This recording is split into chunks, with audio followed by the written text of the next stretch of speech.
Hello student, so welcome to our your coaching classes. So आज हम लोग discuss करने वाले हैं फायर इंश्योरेंस ये टॉपिक के बारे में जो कि आपको अकाउंट्स में है। और फायर इंश्योरेंस का मतलब क्या होता है, उसमें अकाउंटिंग ट्रीटमेंट किस तरीके से करनी है, सम्स किस तरीके से सॉल्व करने हैं, तो इसके बारे में आज हम देखेंगे। सो बेसिकली कैसे होता है कि fire insurance which covers the loss by fire, right. आपके गुड्स का जो भी लॉस होगा बाय फायर, मतलब कि अगर आपका मैन्युफैक्चरिंग बिजनेस वगैरह है, राइट। तो मैन्युफैक्चरिंग बिजनेस में कैसा होता है, गोडाउन्स वगैरह होते हैं जहाँ पे रॉ मटेरियल को स्टोर किया जाता है, कुछ फिनिश गुड्स को स्टोर किया जाता है। तो ऐसे गुड्स का लॉस ना हो, राइट। तो इसके लिए मैन्युफैक्चरर्स क्या करते हैं कि एक इंश्योरेंस निकाल के रखते हैं, फायर इंश्योरेंस, राइट। अगर कुछ शॉर्ट सर्किट वगैरह हो गया या कुछ किसी और तरीके से अगर आग वगैरह लग गया, तो उस लॉस को कवर करने के लिए हर एक ट्रेडर या हर एक मैन्युफैक्चरर क्या करता है, एक फायर इंश्योरेंस निकाल के रखता है।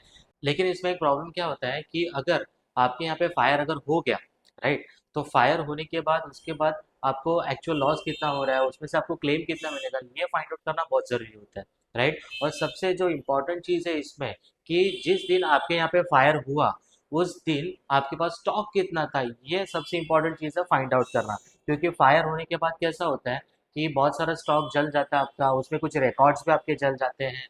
तो ऐसा सब प्रॉब्लम जो होता है, तो उस प्रॉब्लम को सॉल्व करने के लिए फायर इंश्योरेंस का बहुत हेल्प होता है। कि फायर इंश्योरेंस में हम लोग सीखेंगे कि जिस दिन आपके पास फायर हुआ उस दिन आपके पास कितने का स्टॉक था, मतलब कि stock on date of fire कितने का था। उसके बाद आपका एक्चुअल में लॉस कितना, ऑब्वियसली आप कुछ ना कुछ तो गुड्स को सेव करोगे, राइट। तो आपका एक्चुअल में लॉस कितना हुआ, फिर उसके बाद इंश्योरेंस कंपनी की तरफ से आपको क्लेम कितना मिलेगा या आप कितना उनके पास लॉन्च करोगे क्लेम के लिए। तो ये सारा चीज़ आपको इसमें सीखने के लिए मिलेगा, राइट। तो देखते हैं कि फायर इंश्योरेंस का मतलब क्या होता है। So the insurance which covers the loss of goods by the fire. यहाँ पे खाली जो भी गुड्स का आपका फायर की वजह से लॉस होगा वही खाली इसमें कवर अप होता है, राइट। हर एक ट्रेडर को, हर एक बिजनेसमैन को, हर एक मैन्युफैक्चरर को एक टेंशन होता है कि अगर उसके गोडाउन में अगर आग वगैरह लग गया तो लाखों करोड़ों का माल उसका नुकसान हो जाएगा, लॉस हो जाएगा। सो उसको वो लॉस को कवर करने के लिए, उसको सेव करने के लिए वो लोग क्या करते हैं, हर एक मैन्युफैक्चरर फायर इंश्योरेंस निकाल के रखता है, राइट। तो ऑब्वियसली अगर कोई भी आप इंश्योरेंस निकालते हो तो आपको प्रीमियम पे करना पड़ेगा, तो उसी तरीके का आपको इसमें भी प्रीमियम वगैरह पे करना है। सो अभी आते हैं अकाउंटिंग पार्ट में।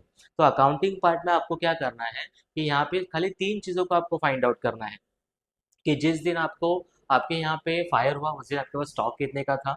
उसके बाद सेकंड थिंग आपको फाइंड आउट करना है कि आपका एक्चुअल में लॉस कितना हुआ, क्योंकि आप कुछ ना कुछ तो गुड्स को सेव करने का ट्राई करोगे। और थर्ड चीज़ है कि आपको क्लेम फाइंड आउट करना है, राइट। तो वन बाय वन देखेंगे कि हर एक चीज़ को किस तरीके से फाइंड आउट करना है। तो सबसे पहला चीज़ जो मैंने आपको बताया था, आपको सबसे पहला फाइंड आउट करना है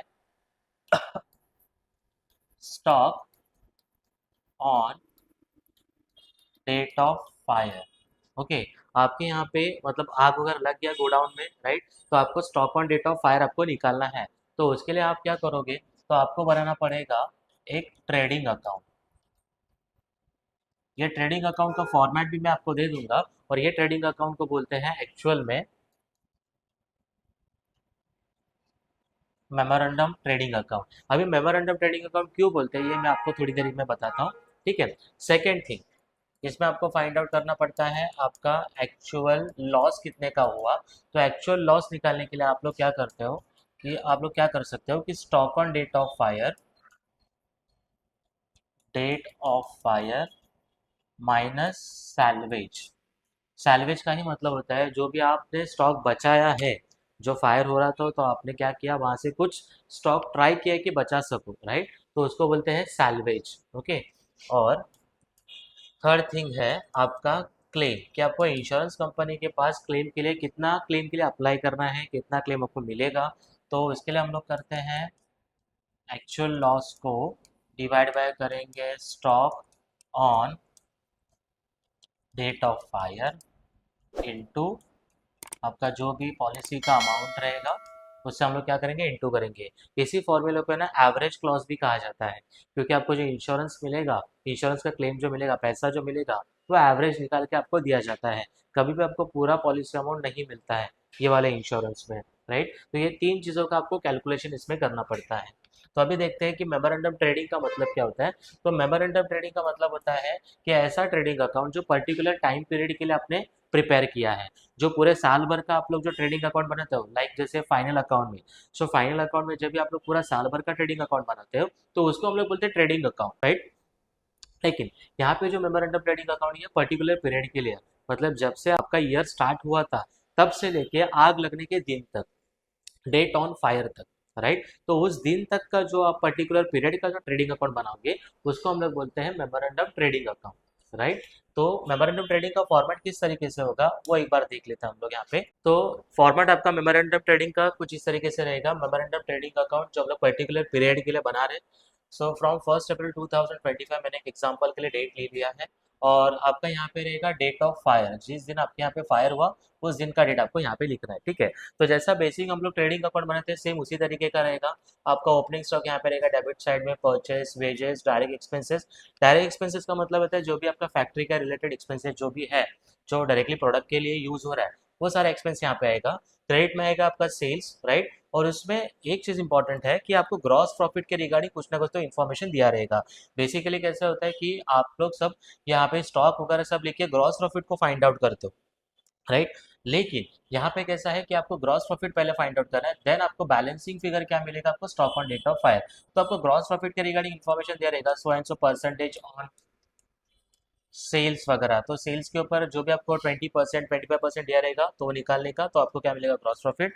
और जैसे आपका इसका बैलेंसिंग होगा, तो बैलेंसिंग होने के बाद यहाँ पे जो बैलेंस फिगर आएगा, बैलेंस फिगर वही आपका क्या रहेगा, stock on date of fire. मतलब कि जिस दिन आग लगा उस दिन आपके पास इतने अमाउंट का क्या था, स्टॉक था। इसके आगे का तो मैंने फॉर्मूला आपको बता दिया था कि इसके आगे आपको क्या करना है, जैसे आपका stock on date of fire मिल गया मेमोरेंडम ट्रेडिंग में से, आप क्या करोगे, एक्चुअल लॉस को निकालोगे।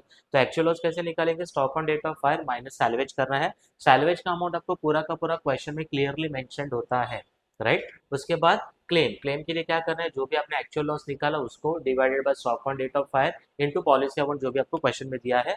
तो इस तरीके से आपको क्या मिलेगा, फायर इंश्योरेंस का जो फाइनल आंसर आपको चाहिए रहता है वो आपको मिल जाएगा। आई होप कि आपको टॉपिक समझा रहेगा, और कुछ भी आपको डाउट्स वगैरह रहेंगे तो आप कमेंट बॉक्स में लिख सकते हो। तब तक के लिए बने रहिए, चैनल को सब्सक्राइब कीजिए और बेल आइकन पर क्लिक कीजिए। धन्यवाद।